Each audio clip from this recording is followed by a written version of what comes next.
Assalamualaikum warahmatullahi wabarakatuh. Sebelumnya izin memperkenalkan diri, nama saya Arya Danjidan dari Teknik Sipil 2020 kelas B. Di video ini saya akan membahas tentang elektrokimia.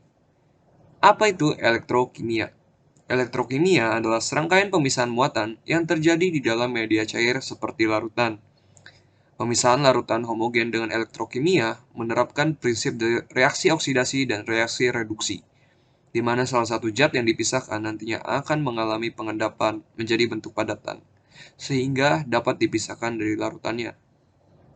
Elektrokimia berkaitan dengan perubahan kimia yang dihasilkan oleh arus listrik dan dengan produksi listrik dengan reaksi kimia.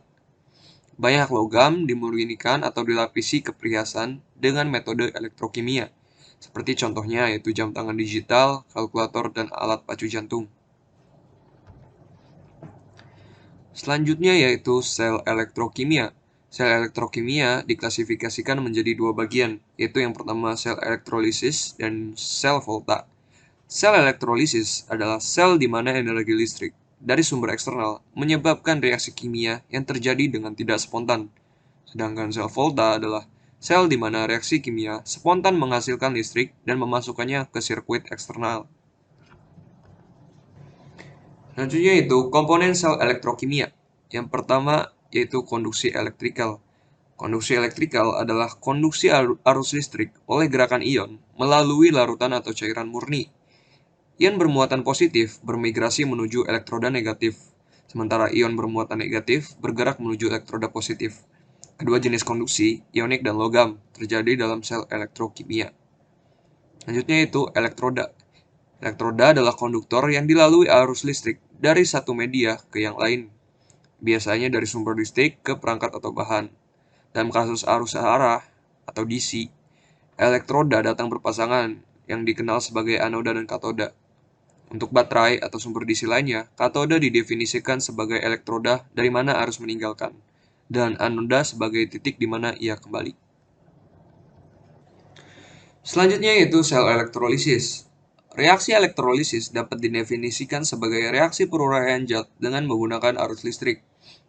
Prinsip kerja sel elektrolisis adalah menghubungkan kutub negatif dari sumber arus searah ke katode dan kutub positif ke anode, sehingga terjadi overpotential yang menyebabkan reaksi reduksi dan oksidasi tidak spontan dapat berlangsung. Misalkan contohnya lelehan garam NaCl terurai menjadi penyusunnya Na dan Cl2.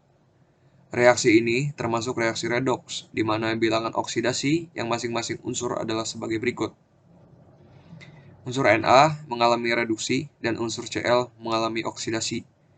Namun reaksi ini bersifat tidak spontan, artinya tidak dapat berlangsung tanpa diberi energi. Oleh karena itu, sumber arus digunakan untuk menjalankan reaksi kimia tersebut.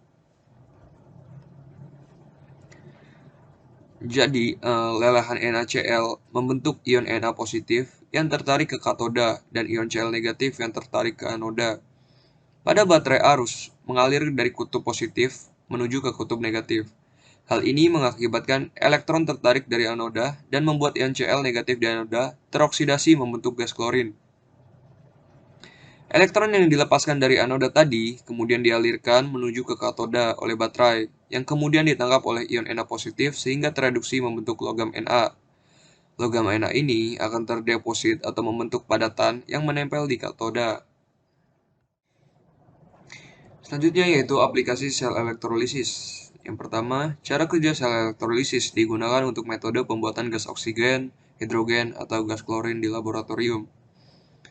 Sel elektrolisis digunakan pada proses penyembuhan logam menggunakan logam mulia seperti emas, perak, atau nikel. Sel elektrolisis juga dimanfaatkan untuk proses pemurnian logam kotor.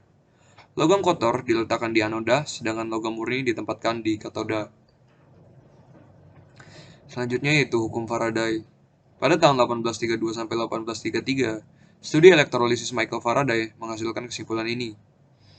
Jumlah zat yang mengalami oksidasi atau reduksi pada setiap elektroda selama elektrolisis berbanding lurus dengan jumlah listrik yang melewati sel. Satuan kuantitatif listrik sekarang disebut Faraday. Satu Faraday adalah jumlah listrik yang sesuai dengan untung atau rugi.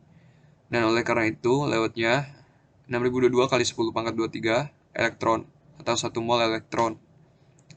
Satuan listrik yang lebih kecil yang biasa digunakan dalam kimia, fisika, dan elektronik adalah kolom.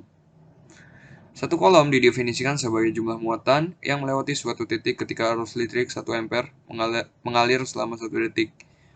1 ampere arus sama dengan 1 kolom per detik. 1 Faraday sama dengan 96.485 kolom muatan.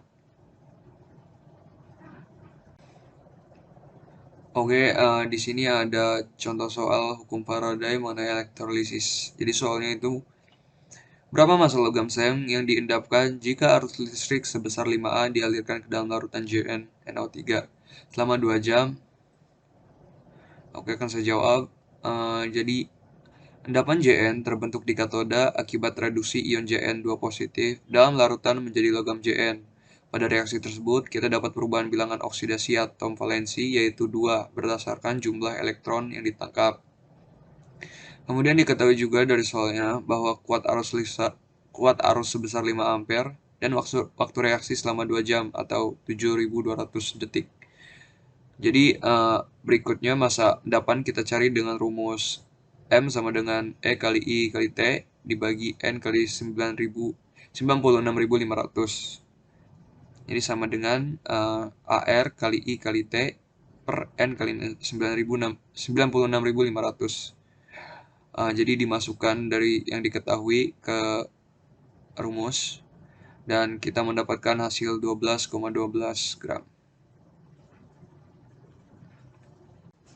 Selanjutnya itu sel volta atau galvani. Sel volta atau disebut juga dengan sel galvani merupakan proses di mana reaksi kimia yang terjadi mampu menghasilkan suatu energi listrik. Dalam sel volta ini, reaksi terjadi di antara konduktor yang saling terhubung dan dalam suatu sistem elektrolit sehingga dapat terjadi aliran listrik melalui elektroda tersebut. Sel volta juga dapat terjadi dengan adanya reaksi oksidasi dan reduksi atau kita kenal dengan reaksi redoks yang terjadi secara spontan. Secara sederhana, energi listrik dalam sel volta dihasilkan melalui proses transfer elektron yang terjadi ketika reaksi redoks berlangsung. Energi listrik ini dapat kita gunakan dalam berbagai hal sebagai daya dalam gadget, televisi, dan lain sebagainya. Ini selanjutnya adalah penulisan notasi sel. Jadi yang di bawah ini merupakan notasi sel volta.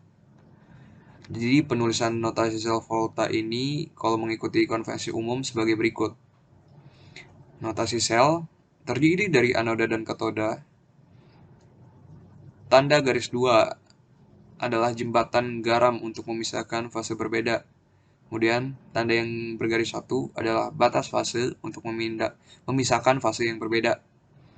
Tanda koma digunakan untuk memisahkan spesi-spesi dalam fase yang sama. Kemudian elektroda anoda terletak pada paling kiri dan elektroda katoda paling kanan. Elektrolit inert tidak ditulis.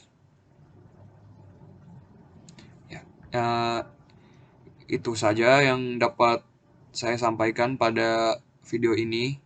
Kurang lebihnya mohon maaf. Sekian dari saya. Wassalamualaikum warahmatullahi wabarakatuh.